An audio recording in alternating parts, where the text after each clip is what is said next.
With Rise of Morgana's finished, I turned my attention yet again to a different campaign. Don't be alarmed. All of this that I played through about 6 or 7 years ago, so I remember the main characters up to this point, and and a bit of the story, but that's about it. And I don't mind going through the experience once again, and also showing you the campaign in case you don't know it exists, and it's a pretty good one. So this campaign seemingly has a prologue in which you can pick skills for the heroes you will gather, also talents and masteries and whatever. You can customize them. Ability wise, you cannot change their looks, I think. And then you play with them, right? Then you just start the campaign. It's really good. There's a lot of things to do, and I like the style of it. However, if you finish the campaign once, you can choose to start over, and you keep all the gold, all the resources you gathered, and you can afford more powerful items at the start. Well, why does that matter, you may ask? If I beat everyone and everything and I finish the campaign, why do I want to start over? Well, you see, if I recall correctly, there's multiple difficulties, but not only that, there's also some hidden enemies and also bosses that are out of your power level at the start. So you might want to replay that to deal with them, etc., etc. And then you got some challenges, and if you deal with those, you got extra equipment and resources. I remember there's honor points, sorry, and they're used for something, but I can't recall for what. So let's go ahead and start a new game. I'm not gonna start. I was thinking over the decision of whether if I want to start a new game or if I want to keep my gold and resources gathered.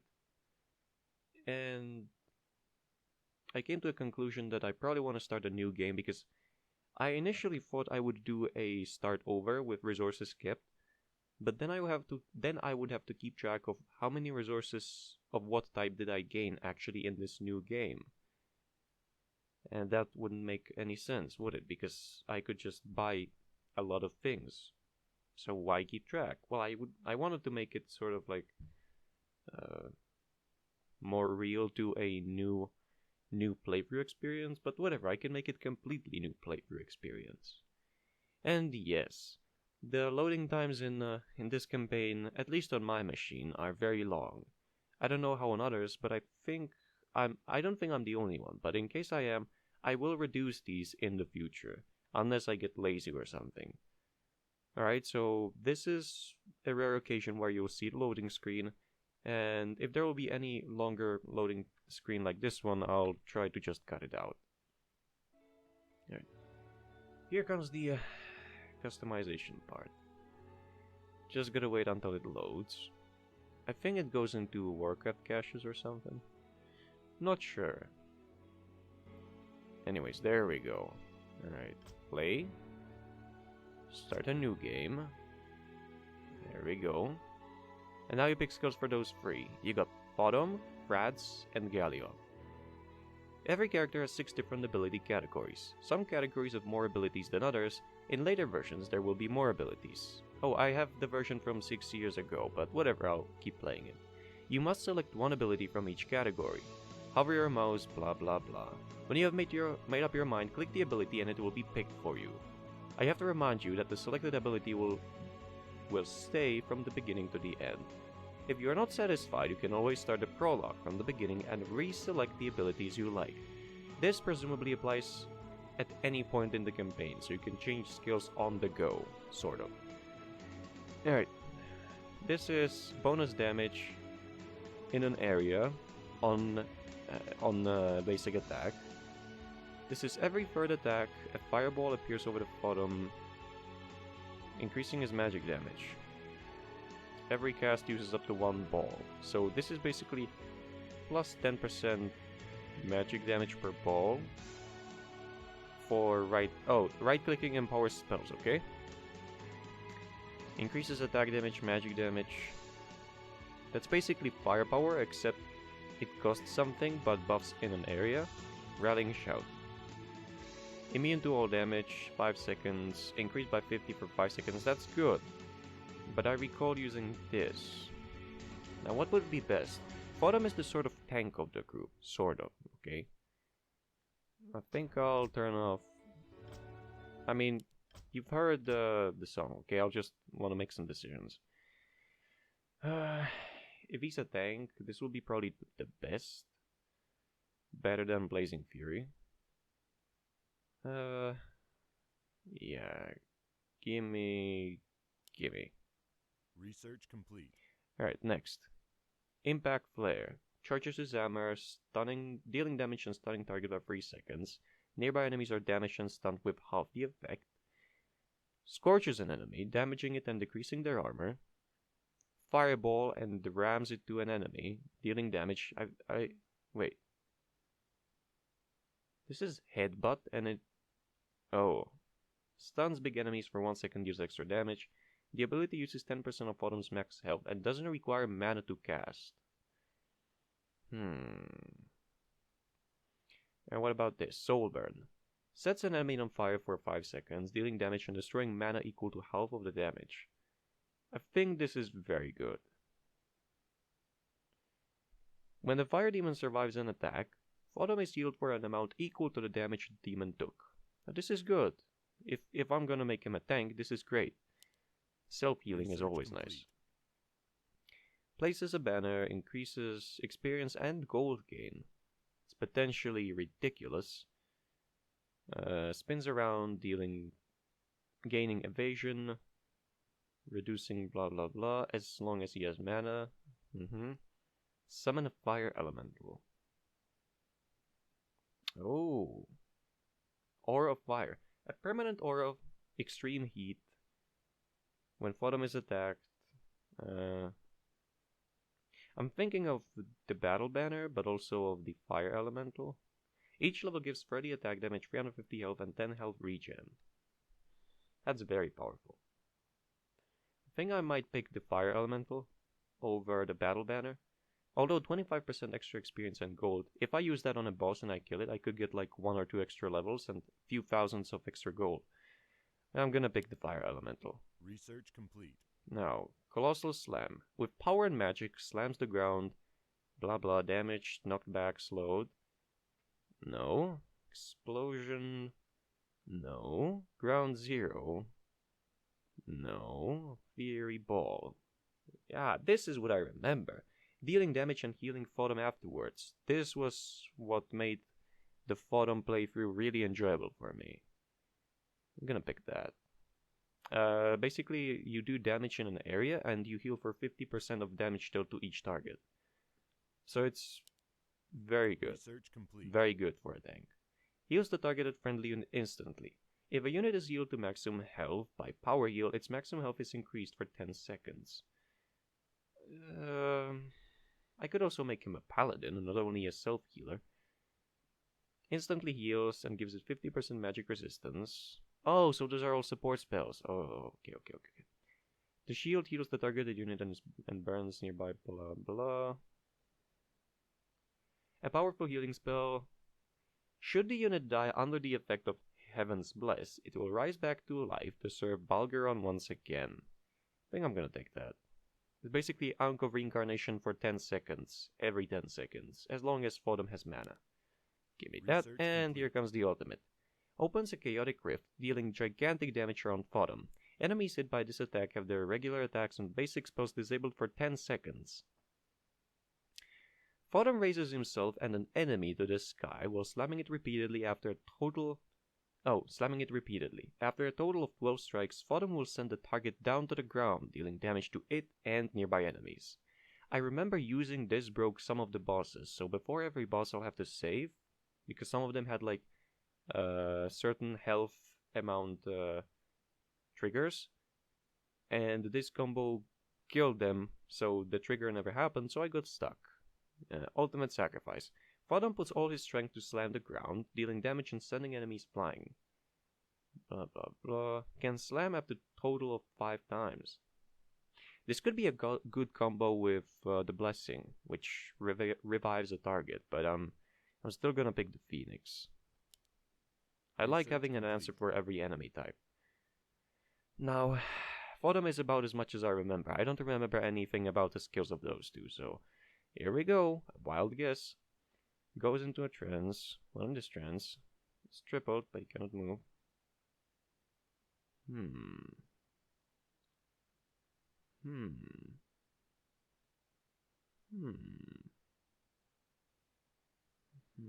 I think this is good. Why is it passive? Wait, it's passive, but it has 15 seconds cooldown. I think this is active.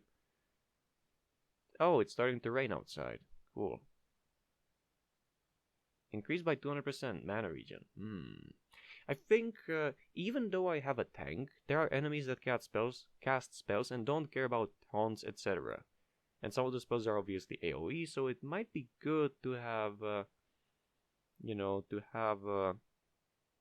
some survivability on the other heroes as well. And obviously they're not always gonna be joined together. You will have to get them together. So, I think maybe the illusory double is really great for bosses or multiple enemies. So let's pick that. Research complete. Scissor Stab. Targeted enemy, dealing damage, permanently decreasing armor by 5. Cannot be reduced below 25. It's good against bosses. Strikes an enemy, dealing damage and stunning it for 3 seconds. That's nice. Conjures, blah blah blah. Deal extra damage based on 2% of target's max health.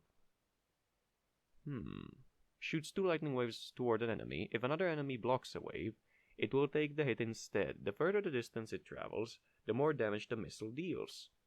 If the missile hits no target after 2 seconds, it will explode by itself. Double wave. Discharge. I think Thunder is good. Thunder. Agility. Oh, I should pay attention to damages based on. Damn it. What was well, first ability was something with agility and strength, yeah? Because it's about Frazz's right click. Well, the only ability that fits the description is Scissor Stab, so fuck that. I'm picking Thunder for the stun. Research complete. Alright, Invisible Strike. Fratz becomes invisible for 20 seconds and gains 25% extra movement speed.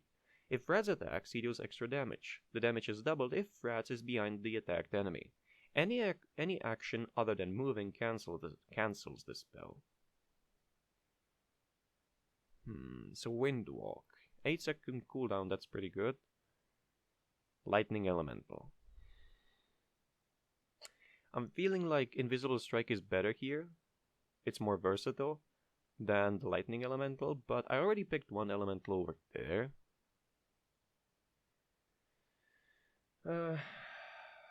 Increases attack speed. I mean, this Elemental, the power up on level 1 is a boss killer.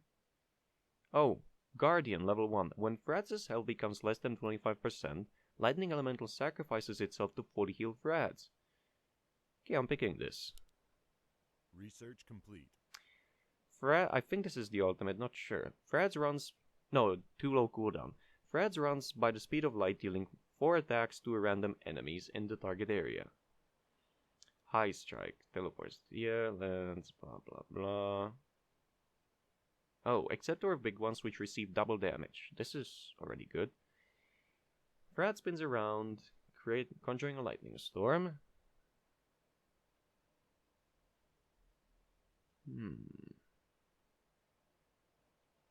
I'm gonna have to close the window. I think it's starting to get really loud. The rain.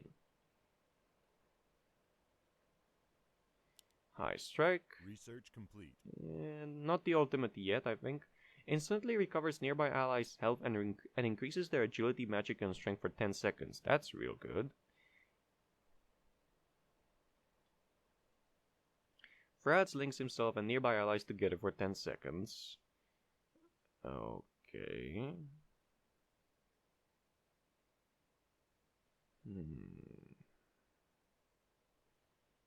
Give me this. Research And the complete. ultimate. Teleport Strike. An upgraded version of Flash Strike. Frazz deals 10 attacks to random enemies in the target area. Nowhere is said that he's invulnerable while doing that, so not preferred. Summons a supportive lightning orb to a selected place for 30 seconds. Heals a target ally, the health region of nearby heroes is increased, Teleport to another location and detonates the orb, dealing massive damage to enemies around it. The orb automatically explodes when the spell ends. I suppose the orb is invulnerable, and even if it has a limited... I think it's only invulnerable because there's only talk about automatic explosion when the spell ends, not when the orb is like destroyed, so... Heal and massive damage. And Hell Regen. I think that beats 10 random attacks could be really good late game if I get some high DPS items on Frads. Let's pick that. But I'm gonna, pick the other. Alright, freeze a target enemy for 5 seconds. Pretty straight up. Rooting them and disabling their attacks for 3 seconds. Basic attacks of Galeoth will slow enemies by 25%. Increases Galeoth's attack range. Seal of Resurrection.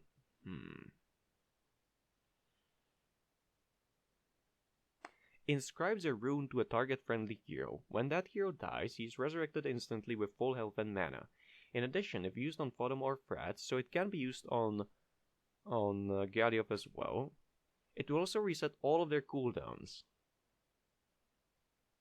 All of their cooldowns. That means the ultimate as well. So I can have double orb or double Phoenix combo, and it has 60-second cooldown, and only one rune can be active at any time. But I can put one rune on Fodom and time it so that I go into a fight when the rune is ready for use, and he dies, and I can use the rune right away. I'm not sure if it resets cooldowns when it's activated, or when the hero dies and revives. Activated as in put on a hero, but I think all of those are good. This one especially, 5 seconds stun. But I think I like revive more, because in here you do have a limited amount of lives. If you lose them, you lose the campaign. So that's something to look out for as well. So I really like these revives, etc. Because you are not invulnerable. You will die at some points. Ice Bolt.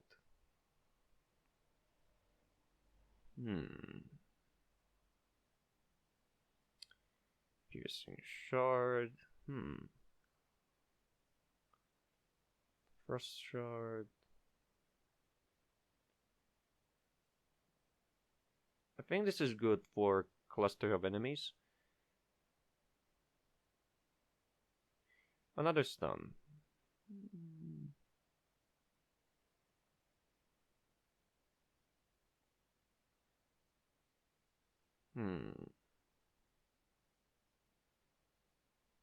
Give me the hammer. Research complete. Alright.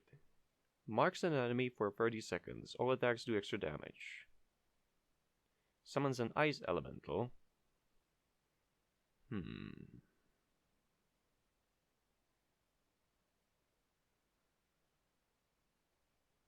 This is good, possibly, but I wanna take the elemental. Let's see. Activate the shield that absorbs damage per points of mana. Attack slow an enemy unit. Blah blah blah. Attacks have a 20% chance to summon sharp ice column that juts out from beneath the ground, damaging the targeted enemy unit. Chance. Wait, comes from ice elemental. Store nearby allies by that amount of. Oh, that's good. Okay, give me the elemental. Research complete. Frozen Fang. Enemies hit, take damage, stunned, and lose 20 armor for 5 seconds. Powerful Ice Nova. All nearby units are healed, and all units far away from him take damage. All nearby units are healed. And all units far away. So that means my units as well, and my heroes.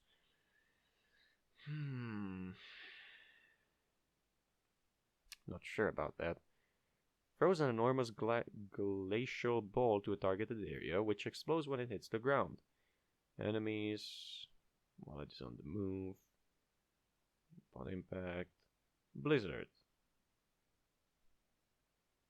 I think I like the, do I like the glacial ball? It doesn't have to be channeled like the freezing field, which makes Galeoth basically stun himself for 5 seconds. So, I mean, I can interrupt that, but if I do, I'm not getting the full value of the spell, whereas in here, I just click it and that's it. So, but the Frozen Fang could be... I don't have any armor reduction so far. Whatever. Research complete. Alright. Heal an ally, giving it 10 armor and magic damage. Creates a glacial armor to an ally, giving it armor magic resistance. Galeoth can momentarily put a targeted friendly unit to half dimension, making it untargetable. Heal. Conjures a thick fog to targeted area. Blah blah blah blah blah. I think Inner Light is probably the best. But I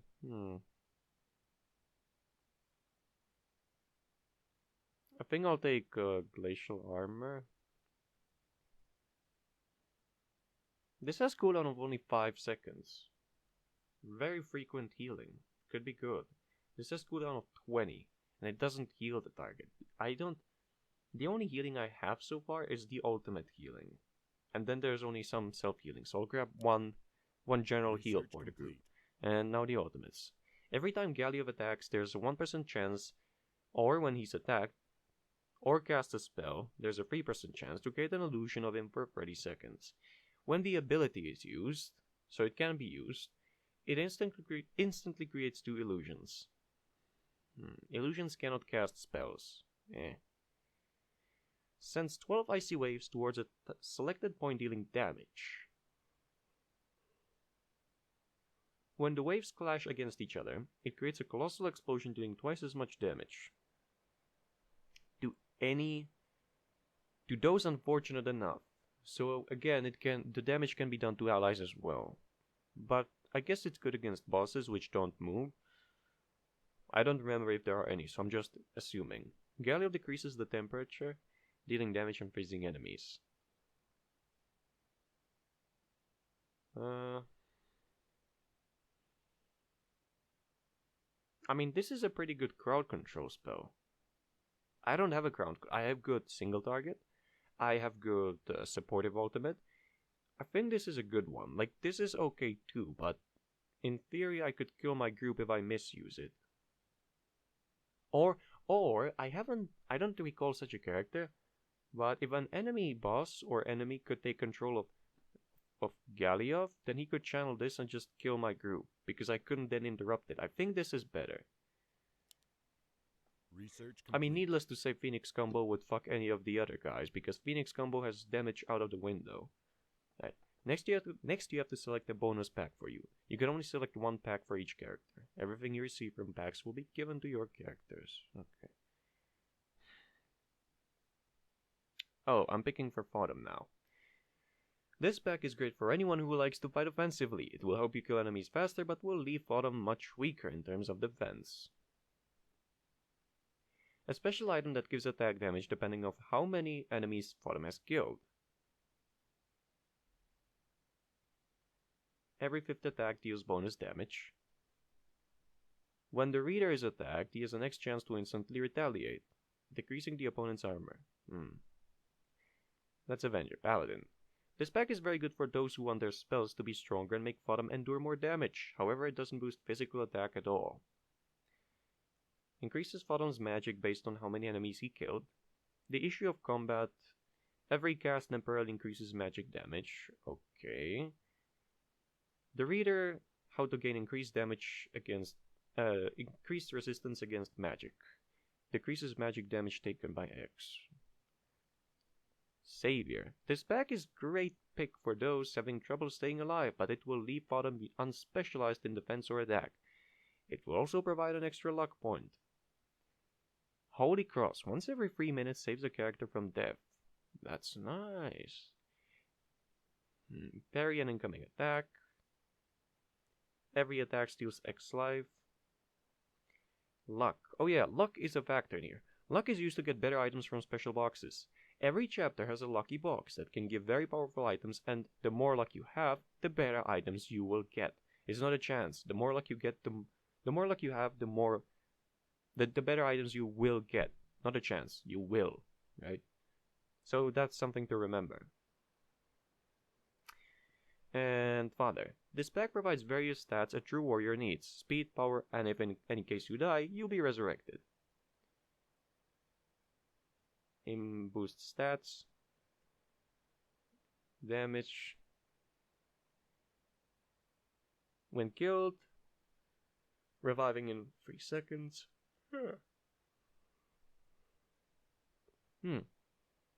I think I'm gonna take this.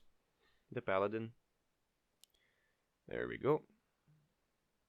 You know, I don't need to read out all of this out loud. I could just read it to myself, but I'm doing this just so you know what the campaign is about, where did I get the skills, etc.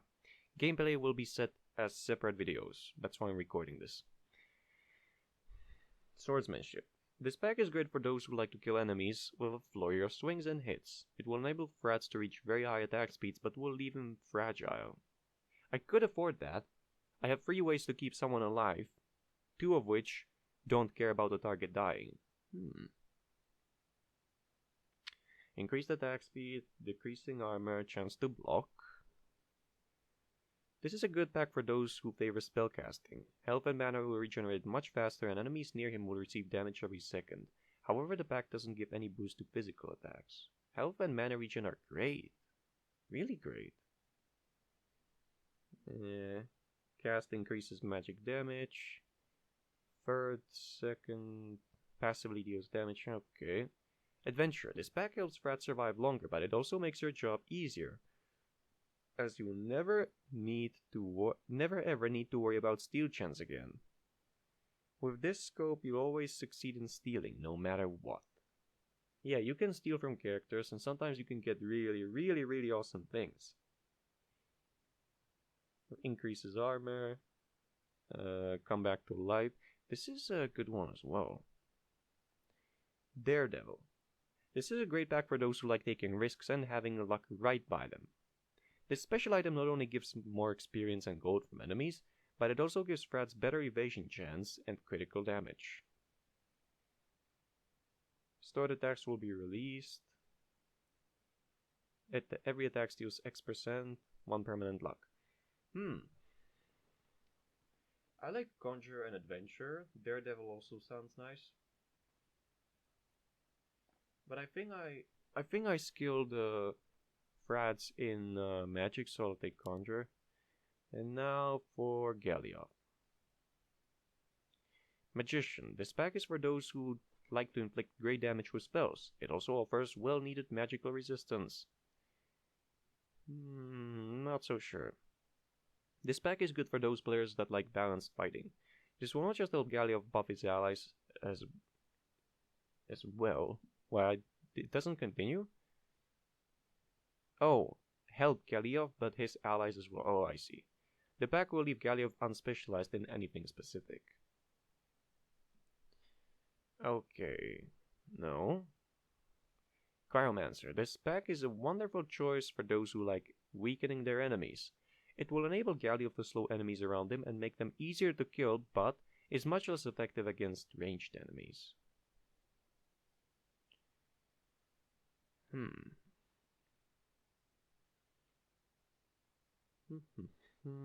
Every attack deals extra damage and destroys mana. It's interesting. This pack is good for those who like to protect their allies and like luck to favor their side. It will give Galeoth a powerful staff and extra luck, but will leave Galeoth himself much weaker. And can temporarily make a targeted unit receive 0 damage from any attacks. Also himself, yeah?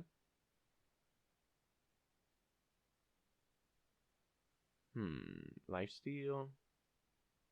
I'm torn between Cryomancer and Opportunist. I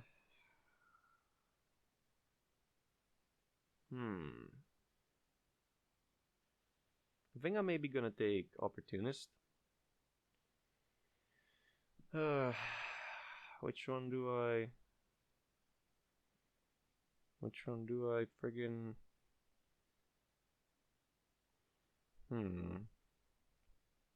Probably Pyromancer. Alright, and now, is there anything else needed to pick? Oh, next you have to select the difficulty you will play. Child's Play. Easy.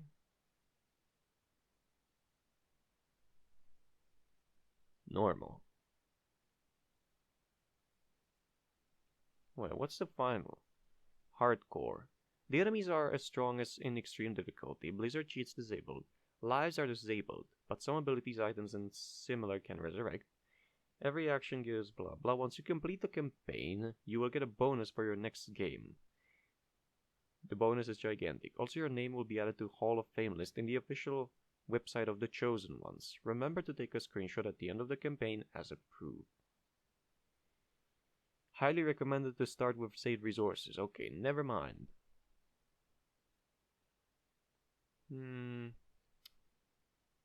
I know that some of the friggin' characters on normal already are super difficult to kill without previously farmed items and whatever. So I'm gonna take just normal.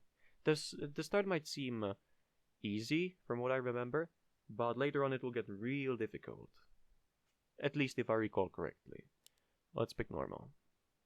Everything is now set and you can start a campaign or still look at the settings and start whenever you want.